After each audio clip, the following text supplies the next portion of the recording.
Our other lead story tonight, the president has declared that it's time for the roughly 2,000 U.S. troops in Syria to leave.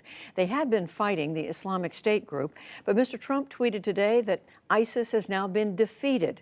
The announcement drew quick criticism in the U.S. Congress and among U.S. allies. We'll have a full report after the news summary. In the day's other news, Congress labored to pass a short-term spending bill and avert a partial government shutdown Friday night. The bill would fund much of the government into early February. Separately, a sweeping criminal justice reform bill went to the House after passing the Senate on a rare bipartisan vote. The Speaker of the U.S. House of Representatives, Paul Ryan, made his farewell speech today, lamenting what he called America's broken politics. The Wisconsin Republican is retiring after 20 years in office, including 3 as Speaker.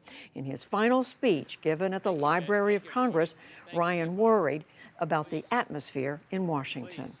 Too often, genuine disagreement quickly gives way to intense distrust.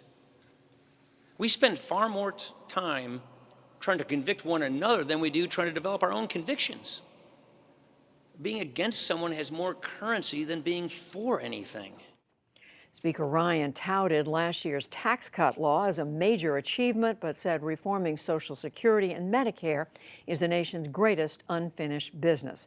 We'll have a closer look at all of today's developments in Congress later in the program. Facebook faced new disclosures today about its handling of users' personal data. The New York Times reported that tech giants like Spotify, Netflix, and others receive special access to Facebook data, including users' private messages.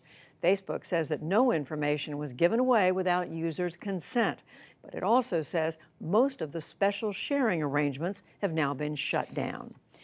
In Yemen, clashes between a Saudi-led military coalition and rebels aligned with Iran imperiled a new ceasefire.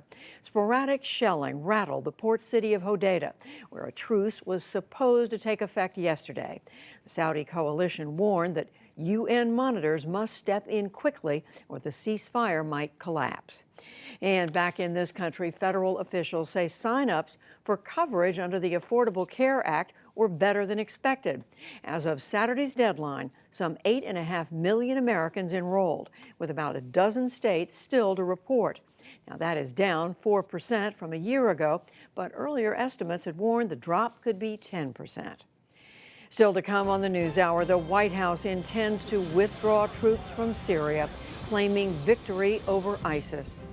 We unpack the last-minute deals in Congress before the holiday and much more.